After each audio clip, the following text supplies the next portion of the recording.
Hi, I'm Maria Nudoff with the Orangevale History Project, and Ken Benedict and I are here today to interview Amos Starr, a longtime Orangevale resident. Amos, could you tell us what year you were born? I'm hard of hearing. What year were you born? December the 16th, 1931. So that makes you 91. 90 and a half. Yeah. 90 and a half years old. Thank you. When did you get to Orangevale? How old were you when you came to Orangevale?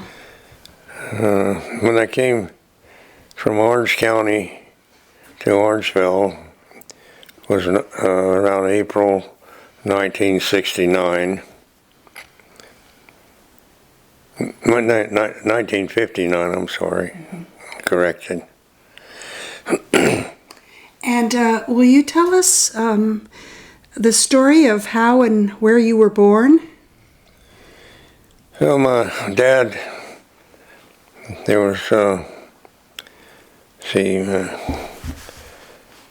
boys and a girl, and three boys, and and I was the seventh one, and I was my dad and the older boys were in West Texas picking cotton, in the fall, because cotton don't get ready until about November, December, and they were picking cotton, and the rain, the way my older brothers has told me, is that the rain came in and it runs the cotton.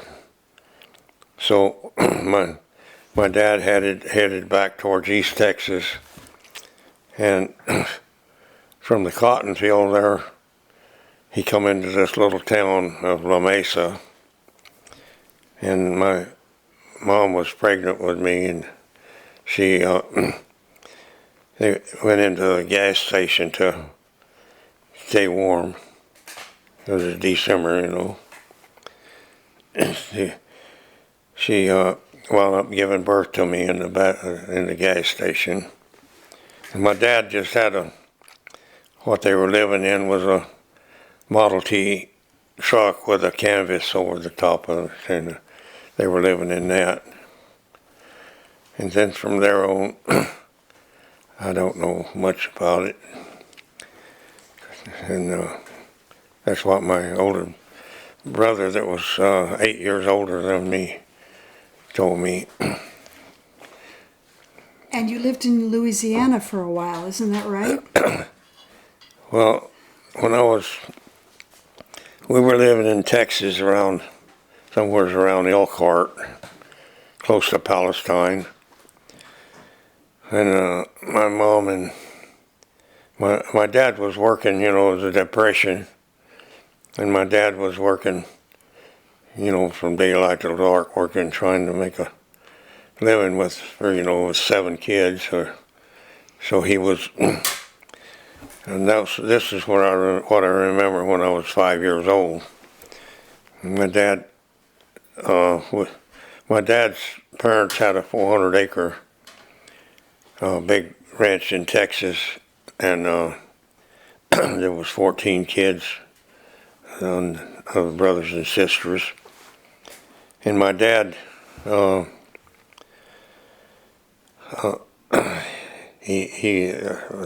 time I was 5 years old, we were living in a tent there along a creek, and we got our water out of the creek, and I my dad called me in, and my brother, that was 5 years older than me, he called me in and said he was going to see his mother, my grandma, and wanted to know if we wanted to go with him. And my brother was a little older than me.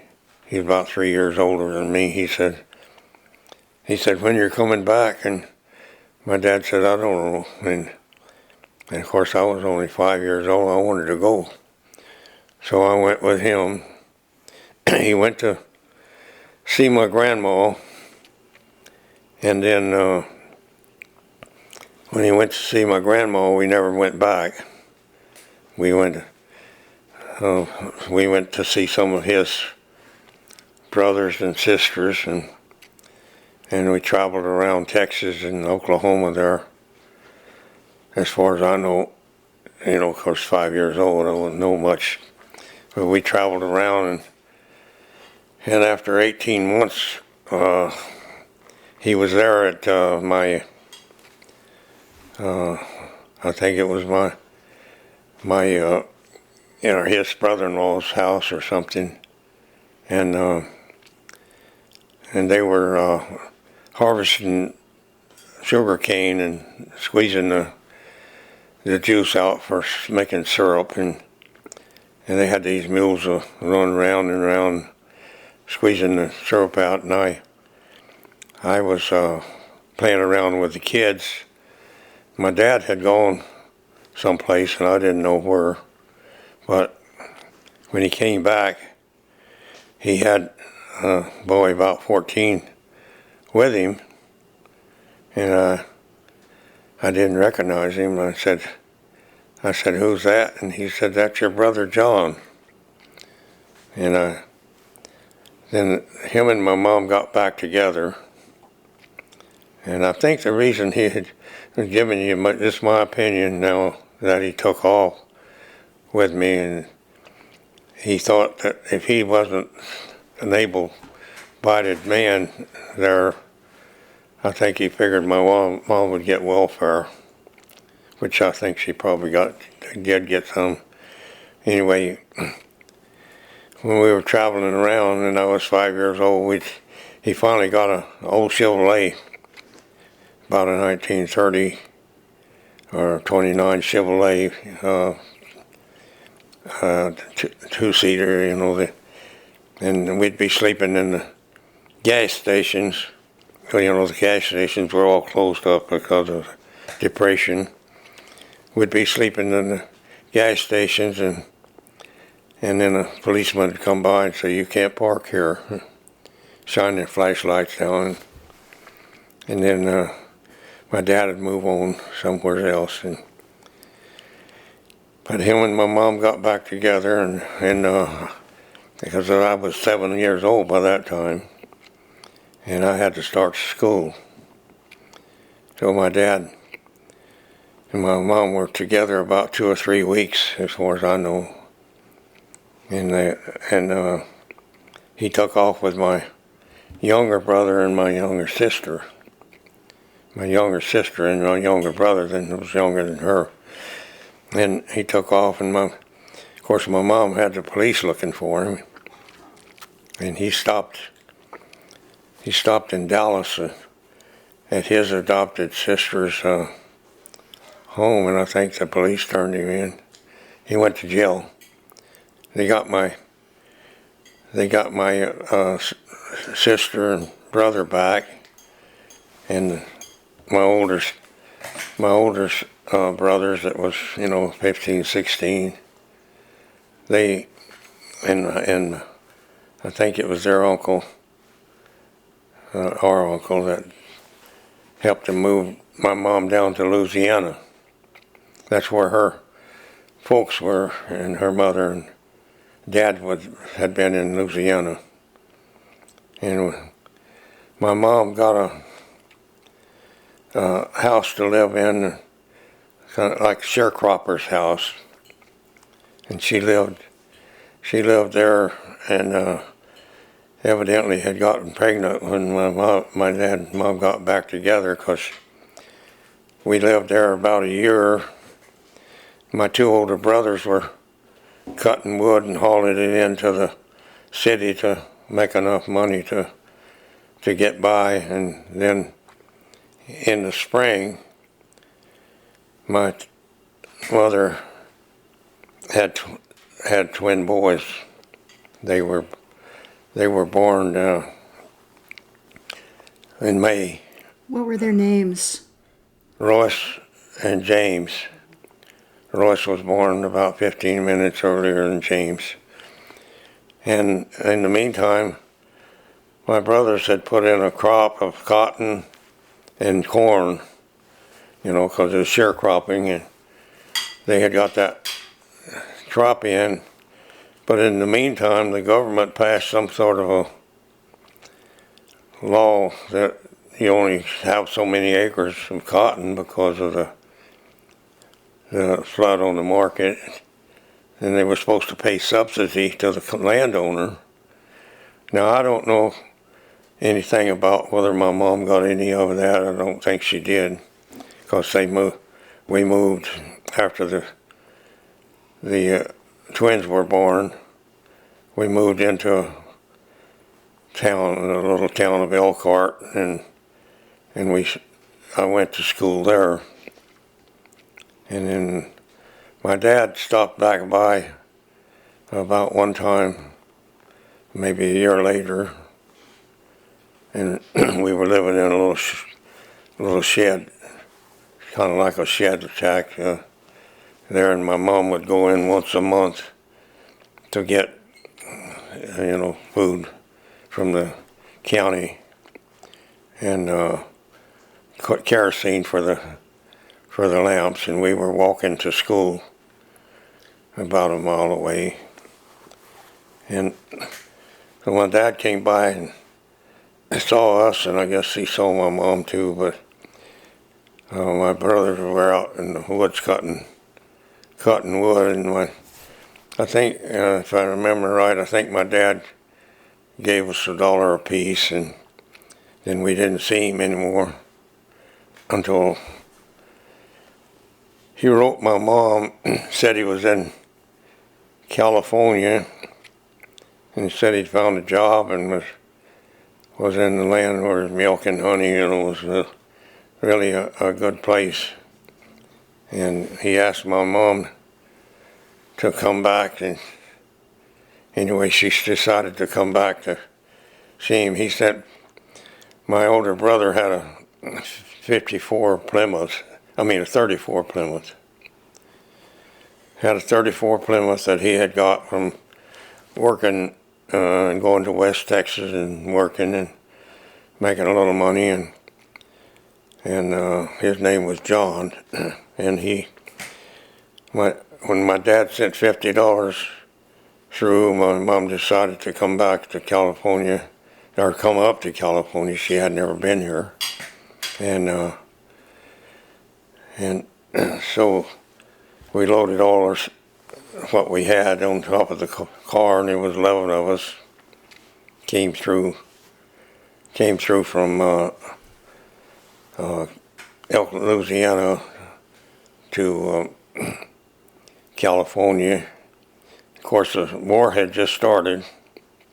You couldn't buy tires or anything, but we got into Needles, California. We got in Needles on the 4th of July, and we stopped there.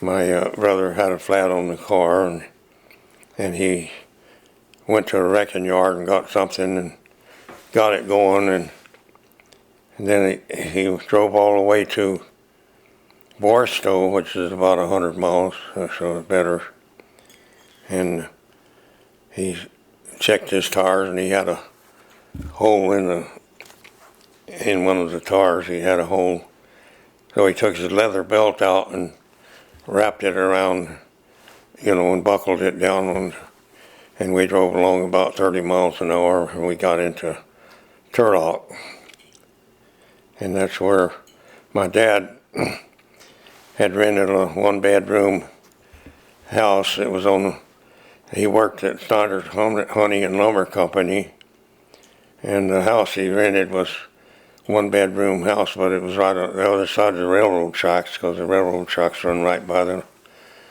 and right along the, it was, I think it was called the Coast Highway or something. It was 99, I think. Anyway, we lived there for about a year in that one-bedroom house, and he got a two-story house, moved over to the lumber company was in Denair, and just north of Denair was Houston, and he got a 2-story house there, and we moved into that. And my brother that had drove us to California, he got drafted into the service, and my mom was trying to help. We were working in the peaches, and cutting peaches and making a little money, and my dad, he worked for Snyder's Hunting and Lumber Company, and of course when we moved from the 1-bedroom house, he borrowed the wagon and horses that the lumber company had, and he moved us into the 2-story house, and we lived there for about, seemed like 4 or 5 years, but the house caught on fire and it burned down. So then my dad got a job out. I don't know whether he got laid off at a lumber company or what, but he got a job out in Vernalis, had a little farm out there, and was working out there, and then I was 15 by that time. I was 14 by the time we got out there, and it was during the World War II. The place next to where we were working had the prisoners of war working in the rubber plant that they were growing rubber plants, and I noticed them growing there. Then him and my mom split up again because she was unhappy because she had friends in Houston, and she didn't want to live out there. And she moved us with the kids, with us kids back to Houston there in a peach orchard, and there was a place, a hydration place there, where they dry the fruit, and that was during the war, and that was getting toward the end of the war. My oldest brother David, he got out of the service, and he was there, and he came in one night, and my mom went out to check on him, and he said he'd taken 2 dozen aspirin, and he had committed suicide. She got him sent to the hospital and pumped his stomach, and after that, they sent him down to Palo Alto to the mental ward. He said when he got out of there, he told me if you weren't crazy there when you went in, you'd be crazy when you come out. Well, anyway, he was kind of unhappy, and he went back and he rejoined the Air Force because he made 50 missions over Berlin, And, So he did choose to serve. huh? He did choose to serve. Yeah, he went back. He went back in the service then, and he spent a total of 12 years in the service. You were when it was your turn to serve, though. You were a conscientious objector, correct? Yeah. Okay, I'm jumping ahead though. Yeah, the church I had been raised a Seventh-day Adventist because my dad was convicted to Seventh-day Adventist back when we were kids, and we were raised and sent to the Seventh-day Adventist school for a while, and then when I went into service, I was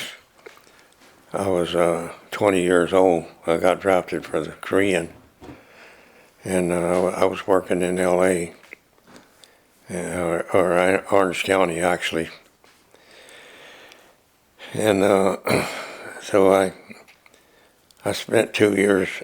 I spent a year and 21 months in the service, and this was 1952 when I went in. 1953, Eisenhower got some kind of a treaty with North Korea, and they were letting us out to go to college. And I signed up to go to college and got out in 21 months.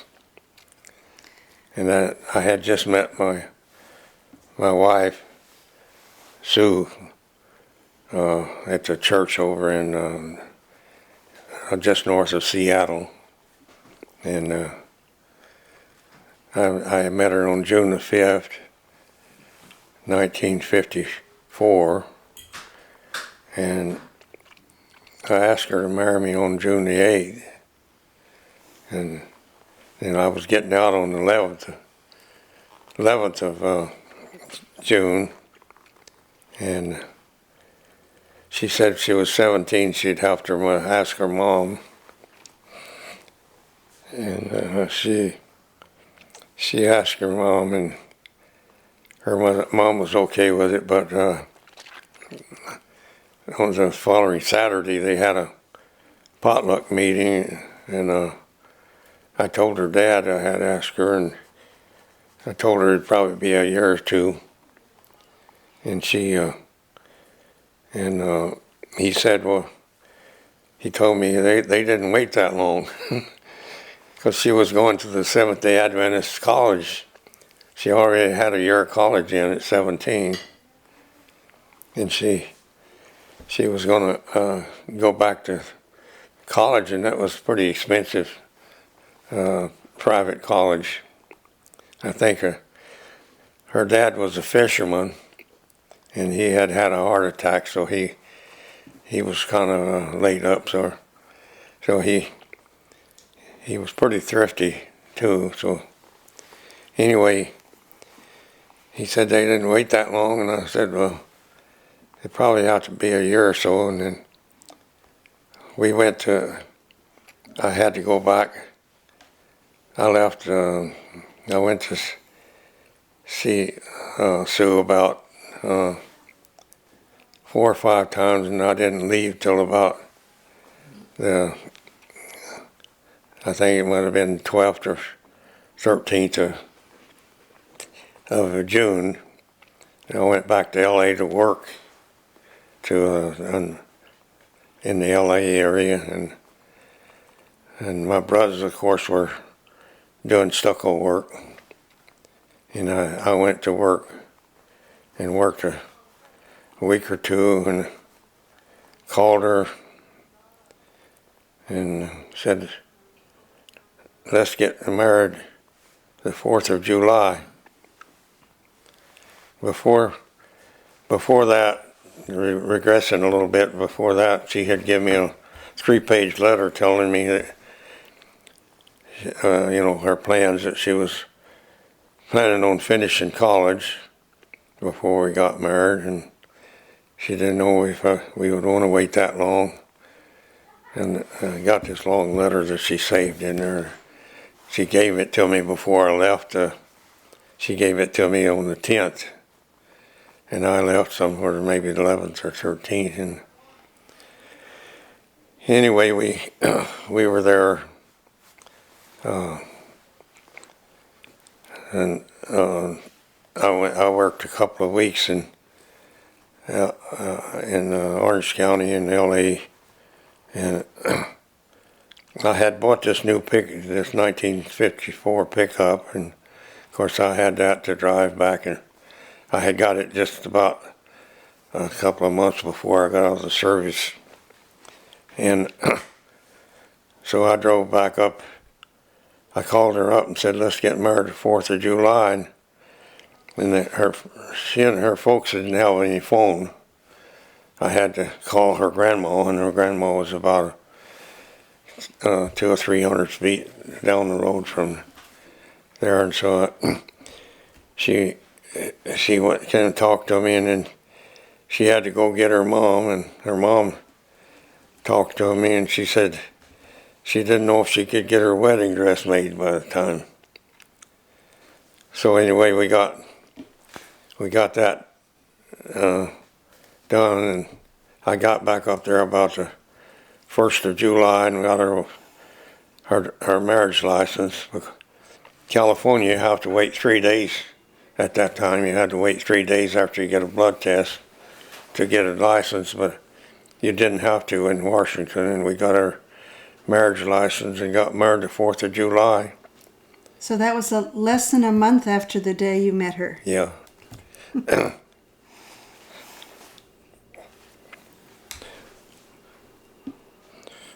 One day, less than a month.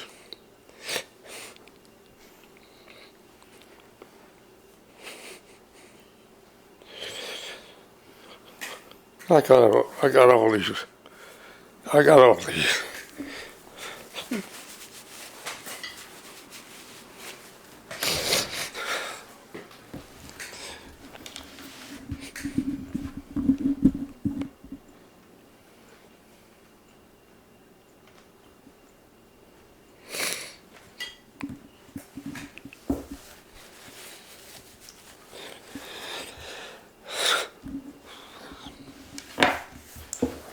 We can edit this out.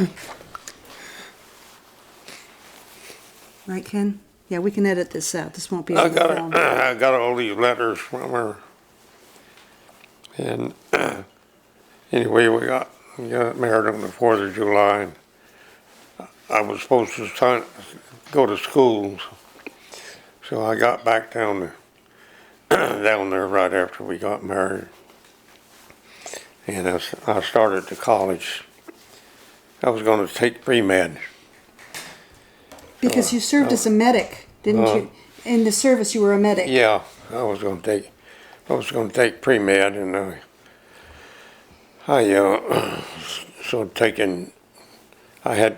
hadn't went to high school. I got my GED while I was in the service, and I had to take college English, and signed up for zoology and German. You had to have a foreign language. So I signed up for German, and I went to college there.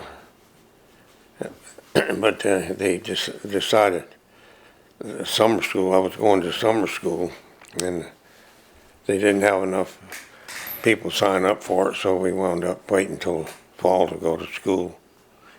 And I took a year of pre-med courses, and then I was still going to school, but I had an opportunity to come to Sacramento in 1959 because I had 2 daughters born in the meantime.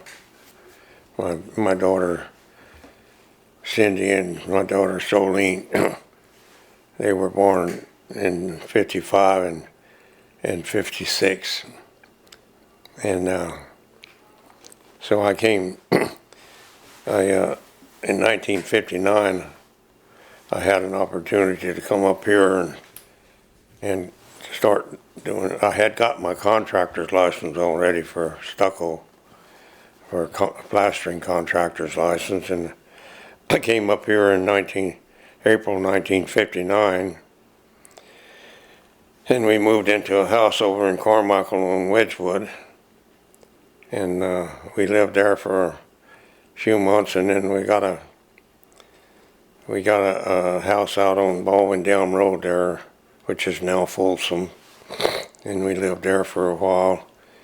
In the meantime, I sold my house that I had built down in Orange County, and I got that some money out of that, and I wound up buying the 10 acres here in Orangevale, and I was going to move into it, into a mobile home on the Orangevale property, but they didn't have water, and the San Juan Water Company was pretty strict about it. They wouldn't let the neighbors let me come water off the corner of Cherry there. They wouldn't let me get water there, so I wound up there was a 2-acre piece that was for sale on Hazel Avenue, and I wound up buying making a deal for the 2 acres, and I got that 2 acres set up there for a mobile home. When I got the mobile home in there, and then the the electric company wouldn't give me electricity unless I started a house.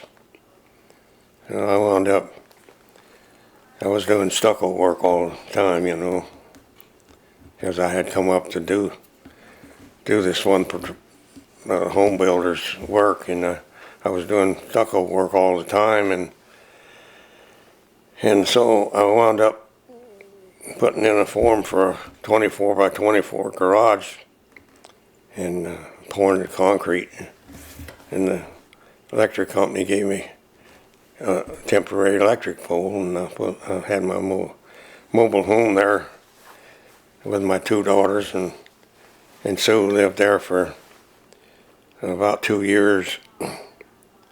I had bought this old Airstream mobile home, and we lived there for about 2 years, and then the winter was getting too cold, and Sue was pregnant with the 3rd daughter, my 3rd daughter, and we moved up to, well, they were going, my older daughters were going to the Seventh-day Adventist school there on Pecan in Orangevale, and we spent the winter, a little more of the winter up in Meta Vista, and Sue drove the kids down to the school, and then I wound up making a deal with one of the contractors I was working for, a house over on Benning Court.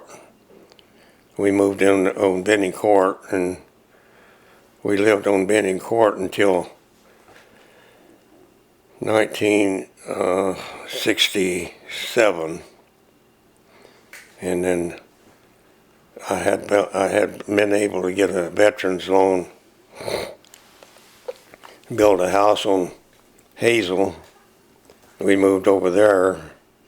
I was over there till 1959, and I sold that house, put a mobile home here, and lived in the mobile home here, and I was able to get a veterans loan and built the house here.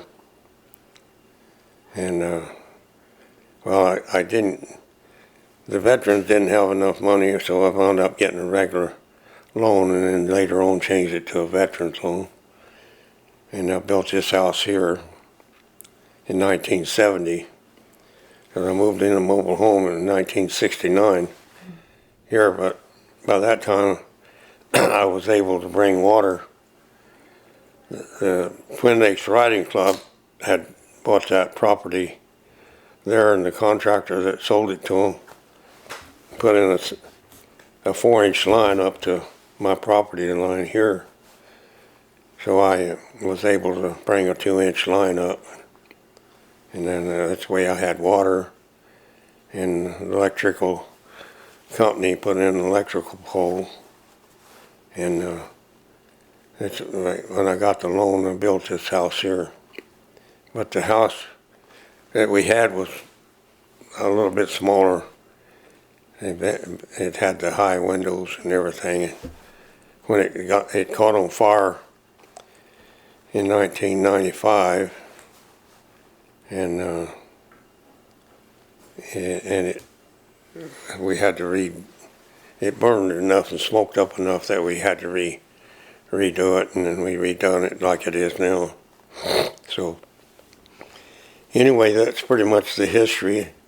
When I got the 10 acres, Excelsior was just a dirt right-of-way, and eventually over the years I was putting road base in and making a gravel road, and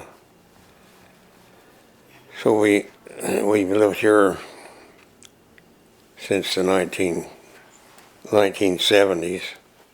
I had this 10 acres. I had wound up selling the house on when I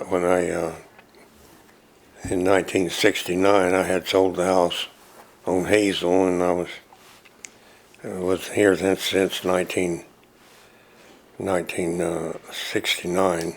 But you acquired quite a bit more property over the years.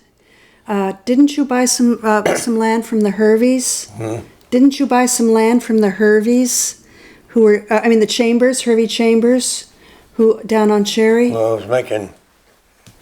was making payment to the Chambers on the 2 acres that I got on Hazel, because that was the Chambers had split that up, Okay. and I was making payments on that to Chambers, but I couldn't build a house. He wouldn't subordinate so I could build a house until 67, 66. And then once I was able to get a loan enough to to pay him off and build a house, and then I got that built. And then me and my brothers, I had 2 younger brothers, the ones who were twins. I had taken them in as partners after they finished high school, and they worked with me, and we run the plastering company for several years, and we at first we stored I had this big army van that's out here. We stored our cement in that, stucco cement in that for a while, till I got the house. In '69, the plasterers went on strike, and I had one of the plasterers that was working for me. He was a carpenter, and he helped me build the shop out there. Mm-hmm. And I had managed to get electricity to the shop for the mobile home in 1969. So anyway, I wound up getting the house built here, and then I bought the old Dry Creek Lumber Yard over on Main Avenue in 1974, and I changed the lumber yard that was there had an office in the front, and then it had some shed buildings in the back, and I made those all into shop units, and then I think it was in 76 I sold that. And I had bought, me and my brothers together had bought the 5 acres on Greenback, right there just before Greenback runs into Madison now. Back then Madison didn't go through. And I bought that property. I bought 5 acres there, and I built shop units there. I had 90,000 square feet of shop units, including the office buildings I made in front along Greenback. And by that time there was I guess that was 1980, when I built the office buildings there. And it was right across from the Albertsons. The Albertsons or Ralph's, I can't remember which, had built a supermarket over between Hazel and between Greenback and Madison. Mm-hmm. So I got all that built up, and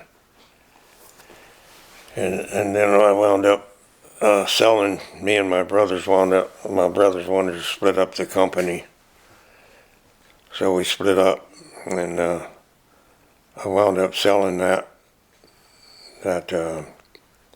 warehouse shop there, 9477 Greenback, and I think that was 90. Yeah, I think it was 9477 Greenback, and I built, and I wound up. And by that time, I had gotten 5 acres there for Capri Market. Was right on the corner of Greenback and Hazel, and right behind the Capri Market was a 5-acre parcel with an old house on it, and I bought that. And by that time, my wife was, and her sister was doing. They were buying some lots and building some houses, and we moved that house from there because we wanted to put apartments there. Mm-hmm. We had a deal to put 144 unit apartments there across from the post office. We moved that house out to Old Auburn, and they remodeled it, and we sold that. And then after we sold the apartments there across from the post office, and me and my brother split the plastering company up, I changed the name. My oldest son's name was Donald, so I called it A&D Plastering. And we did work out of here for about till about 1999. And that's when I closed it down. So that's about all I know about. What about the strawberry field? I bought the strawberry patch. Let's see, Ivan.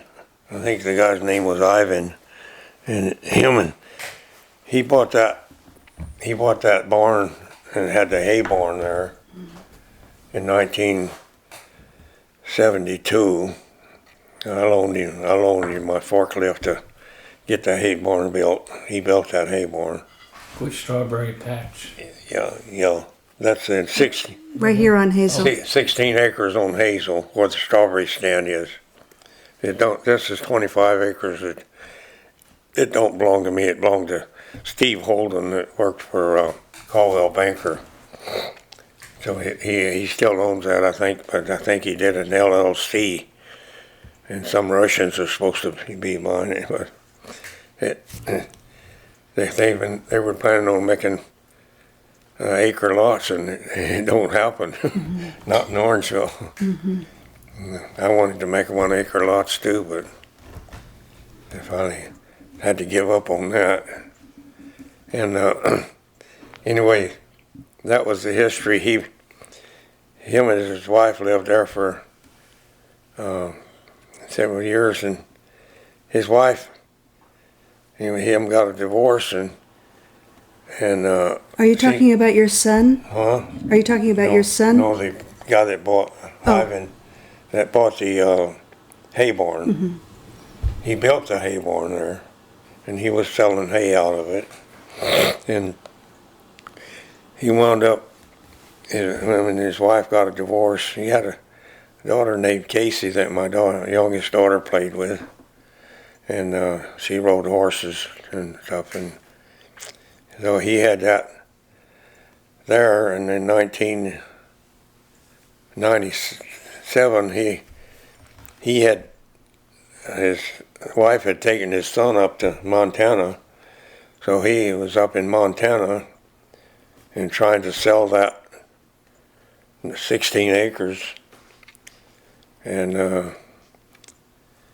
I think he was trying to get $500,000 out of it. Anyway, I wound up giving him close to $400,000. I bought that, and I made payments on it for a while. But then I rented it out to the Laotians came by wanting to rent it and put strawberries in, and I wound up renting it out to them, and that was about 1999, 98 or 99, and they put strawberries in. They're hard workers. They were working from sometimes to 9 o'clock at night there, plowing up the field and getting it stuck. I had a bulldozer here for about that time, and I'd wind up pulling them out. And anyway, they got their strawberries going good, and there was a couple of them together.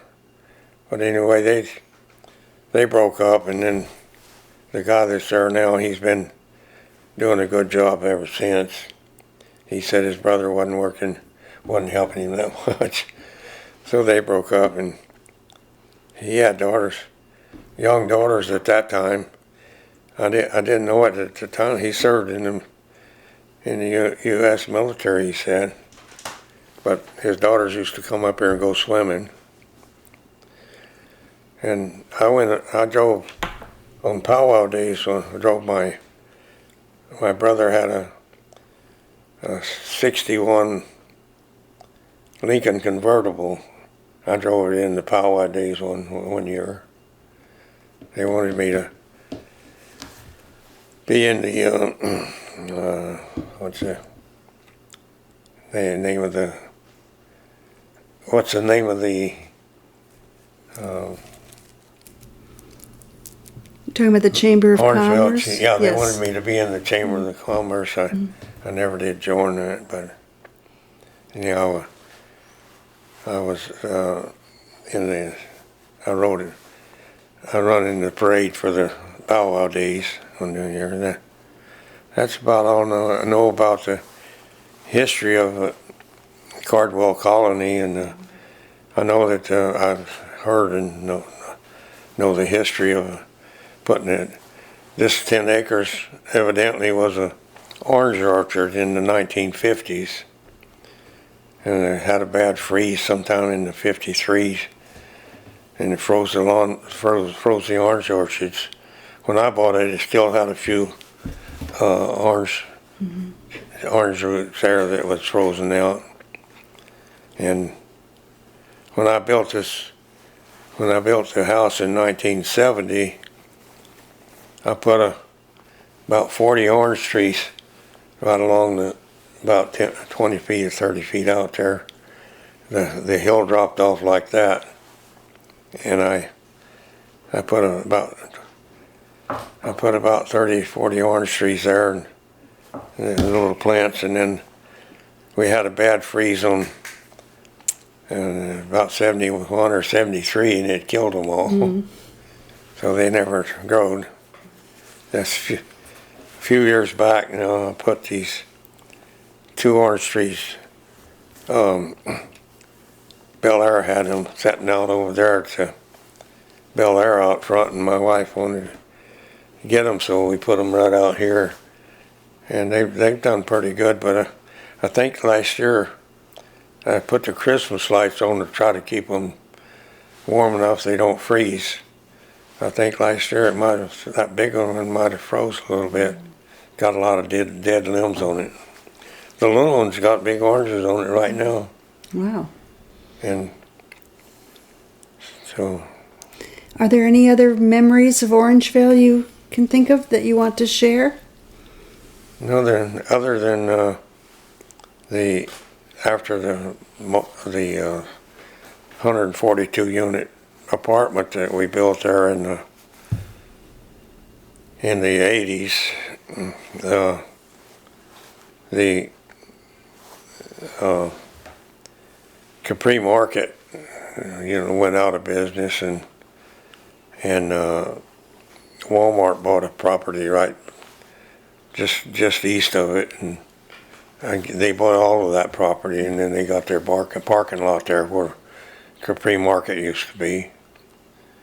So I remember back in I think it was 1983 when we were building the 142 unit apartments. We got a real bad storm, and the guy had went for partners. I had to go with a percentage. The guy that was able to get the loan, and I had to go with a percentage, and he was running the thing for me. He got emphysema and went to Palm Springs to live, and his son took over, and he was running the thing, but he didn't get the underground in, and we started getting a lot of rain, and so when he had all the foundations poured and everything, but he couldn't get the underground in and the pavement. We got the underground in, and then we had to put the pavement in, and we had to haul about 50 loads of mud out of there to get the pavement in. And I think they hauled it over and dumped it. They dumped it along somewhere there off Granite. Mm-hmm. But that's about all I remember about the history of Orangevale. Mm-hmm. There used to be a market right on the corner of Greenback and Maine. There used to be a grocery store right there on the corner. That was the southwest corner. There was a tar shop on the left, the corner across the street from that. And there was an old cannery. They called it a cannery store on Main Street, right next to Orangevale Avenue. And it was on the southeast corner of Orangevale Avenue. It's right now where Penryn Lumber is. Those buildings were all there, and then I had bought the property across the street where the Dry Creek Lumber had went out of business. And so you were on the west side of the street. Mm-hmm. Yeah, I was on the west side of the street, just past just past Orangevale Avenue. One lot past Orangevale Avenue, where I bought that. The Dry Creek Lumber had an acre, a little over an acre there, and I turned those into shop spaces. They're still there. The front piece, which was my office for a while, the guy put in a laundry. It was there for quite a while. When I did the improvements there, I had to dig up the front for sidewalks, and in digging that up, I run into a 4-inch, about a 4 or 5 inch redwood pipeline. You know, they made them out of redwood. Mm-hmm. I ran into that when I was digging that up in 1974. Yes, I think that's what the original Orangevale colony, that's how they got water. What's that? The original Orangevale colony, that's how they got water. They had these redwood Yeah, they had their pipes. redwood pipelines. And when I built the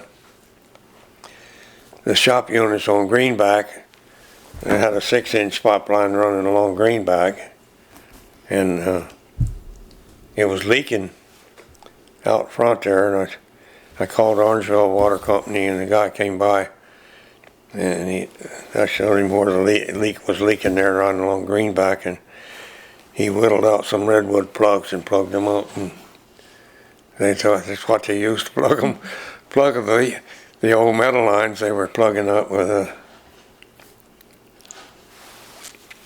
in 1969, Zanetta was a contractor, and his dad was the one that had the deed of trust for the 10 acres, and he lived up there on Cherry. On these 10 acres? Mm-hmm.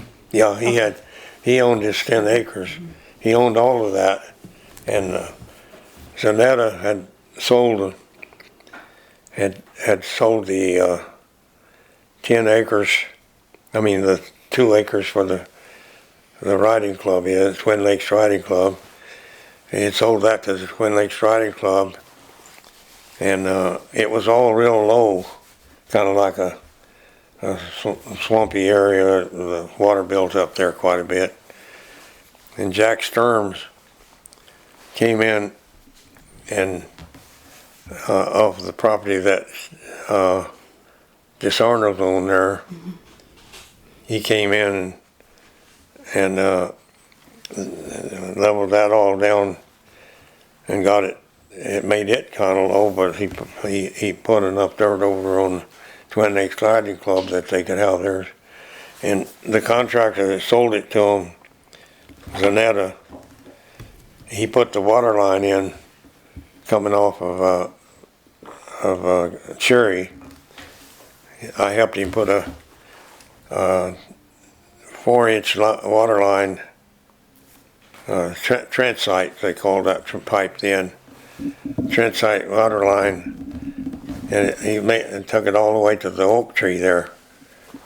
And then that's where I came across the oak from the 6-inch water line where he ended there. I came across with water to come up here for my house that I built in 1970.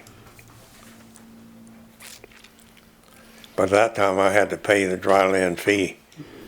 I think it was $4,000 or $5,000, I don't know. Pretty, and the Currys were living there in the house you were in, mm-hmm. and my daughter and her Curry's daughter played together, and they and Curry's daughter got to be a gymkhana, pretty much a gymkhana deal, and then she got to be a skiing deal. And then later on, here a few years back, she seemed to be kind of homeless, and I let her stay here for about 2 or 3 months. But that was after Curtis and his wife split up, and I don't know, I think you guys got that at that time. They got that mobile home there. Mrs. Curry remarried to a man named Berg. Oh, did she? But then they sold it. Yeah, and that's about all I know about the history, other than what I've seen in the books that I've read. Well, those are some wonderful recollections. Thank you. Well, my memory's getting kind of bad. Sometimes I can't. Pretty good, huh? Sometimes I try to remember what the name of that black twist candy is, and I can't remember that. Licorice. Licorice, yeah. I figured out, remember that it starts with an L, and I can't remember how to say it. So, my memory, and Sue was doing my books after she worked at the county child care, for collections. She worked for the county for 15 years, and then she retired, and she was doing my books up until about 5 years ago, and she had that TIA, and then after that, or before that, she had fallen out here in the garage and bumped her head and knocked her sockets in 2018. She had broken this here socket. It had a big crack in it and dislocated it, and had a little bleeding on her right lobe. And she came in one morning and said she couldn't do she couldn't make up the checks and the bills anymore. So I've been doing them now for a couple of years after, a few years after that. But she's gradually getting her memory's been worse. Her long-term memory is pretty good. She can remember quite a bit of that when we were living over on Benning Court. We had this Shetland pony that I had bought for my daughter, and we had that backyard, and the back door of our house opened right into the kitchen. And that the Shetland pony, one time when we were gone one day, he came up and fiddled with the knob. You know how the horses have their lips that they move around like that. He got the back door open and came in and found the oatmeal, and he had it spread all over the kitchen floor. She was remembering that when she was sitting over there, and my sister-in-law and my sister-in-law and her daughter were here, and she was telling them about that. But she won't even remember they were here now. Yeah. I asked her about it, but she won't remember.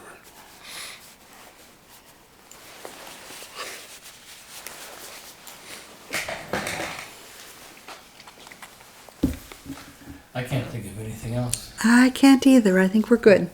That's about all I have to say. But you did great. Yes. Yeah, the way you remember all these dates and all that kind of stuff. Yeah. We have some good info. So you don't own that place on Greenback anymore, do you? What? You don't own that place on Greenback anymore, No, do I you? sold that in. When me and my brother split up, they went up to Shingle Springs and were doing work up that way, and I was doing work all over this here until 1999. I did a lot of these buildings around here. And one building that I remember real good was up there on J Street. We had this old building right next to the Penryn Lumber there. There was an old building there that we had that I was using for our storage, and they wanted these 50 thunderhead birds around the top of a 3-story building there on I think it's J Street, 28th and J, and we were doing the stucco on the 3-story building, and they wanted these thunderbirds about 3 foot high, 3 or 4 foot high, and go around the top of them. And my brother had been working for me. He done a lot of brickwork, but he was pretty artistic. We rolled out stucco netting. They had that self-furring stucco netting with the paper back on it, and we rolled that out, and then we poured the mortar in there, and then he went around on it and cut out the thunderbirds with the square head and the wings like that, and we took them up there on that 3-story building. It's an attorney's office, and we put them all the way around. There was 50 of them, and we put them all the way around the top of that building. They're still there. After we put them in, we had put we made them. They were about that thick. And then we had the stucco netting that went through the stuff, and the 17 gauge wire, and then we nailed that onto the plywood that went all the way around there. We nailed that on, and then then we brown coated around the edges of them, and then we dash coated it with a, and they painted the birds a different color. You go drive by there, you see it on the corner. No, we're gonna I have think to. it's the north. I think it's the northwest corner of J Street. That close to Sutter's Fort? Huh? Was that close to Sutter's Fort? You mean yeah, Sutter's about it's about 2 or 3 blocks north of Sutter's Fort. It's a 3-story building there, and this lady that I know said she was driving by there. She saw them recently. She saw those Thunderbirds up. They go all the way around the building. And you said it was J and 28th, you think? Yeah, I think it's about J or 28th, 27th or 28th. The street that used to run, from there into the old county dump. I mean, the old city dump. Sacramento City dump used to have a dump right there along American River. And now then there's a place there that if you take your broken up concrete too, you put it there and they make road base out of it.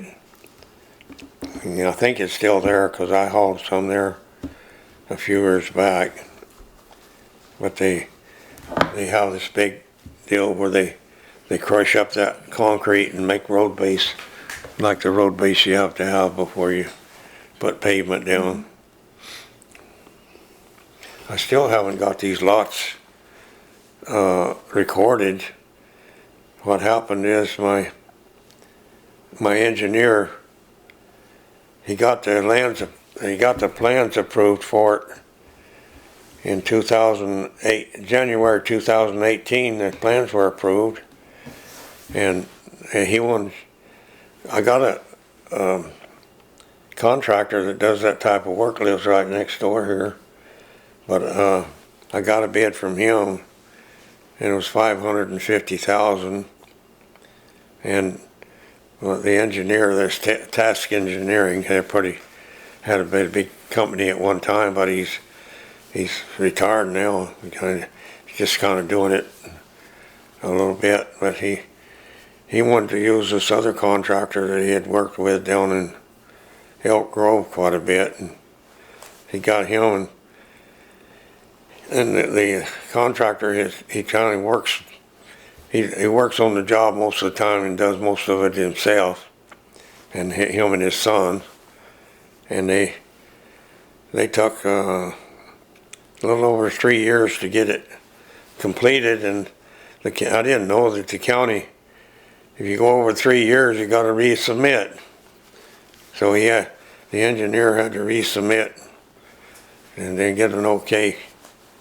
And so the plans that he had first set up had concrete curbs running along the sides, but he had set it up for Class 3, and he had turned the page in later for Class 3, and they haven't approved everything yet, and they had to go back through the PAC board here last week. And How'd that go? the engineer said it worked. I didn't go because I'm kind of incapacitated, and so the engineer went. He said it went. We got one more meeting on lot 1 and 4. He has one more meeting with the county downtown. They see on lot 3 and 2 and 3, it has that hill. The hill there, kind of back behind your spot. Mm-hmm. They graded off a pad for houses. Those are okay. but lot 3 and 4, the county wants to, when the buildings permits are took out, they want to make sure whoever buys them wants to put a house, they gotta be sure they don't have a high retaining wall, you know. So they have to go back in for a meeting on that once the lots are sold. So he said he's got one more meeting before he can record the lots. And you notice I was back there last year, a year ago, mowing all that tall grass down. Yeah. And trying to keep the fire hazard down.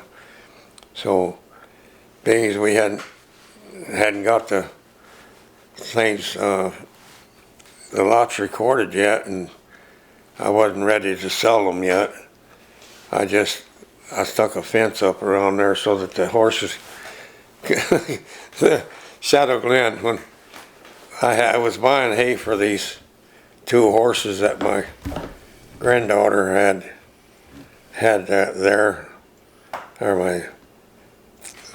and she had those 2 horses that she had bought, and then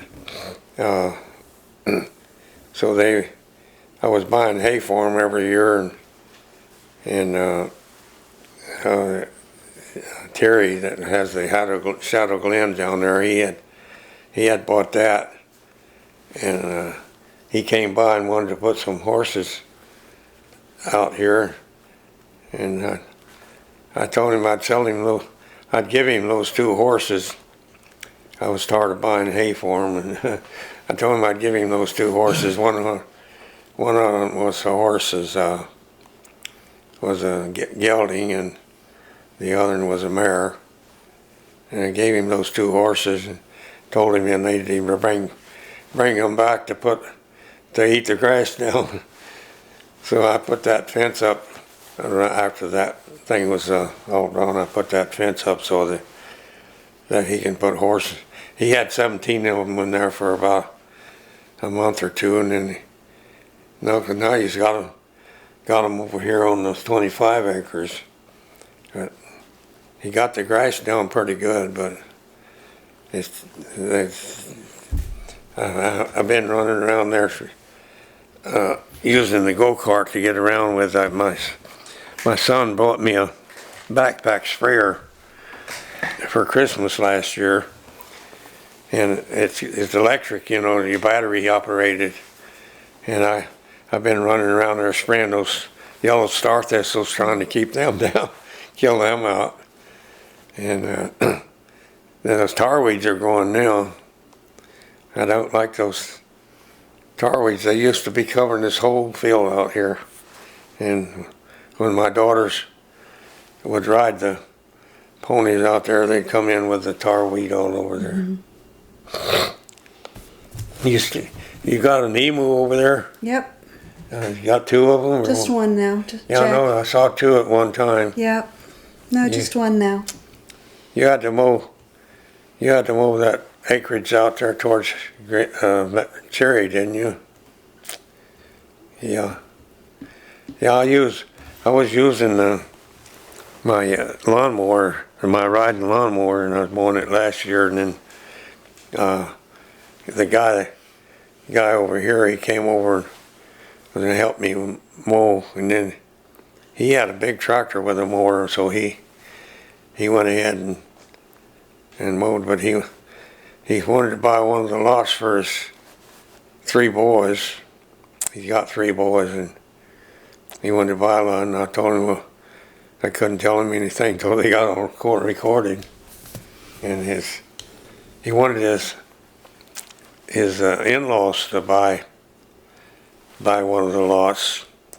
But see, it's cost me over $600,000 because the guy that gave me the bid over here, and the engineer, I think he didn't have a real good complete set, and that wound up costing me a lot more.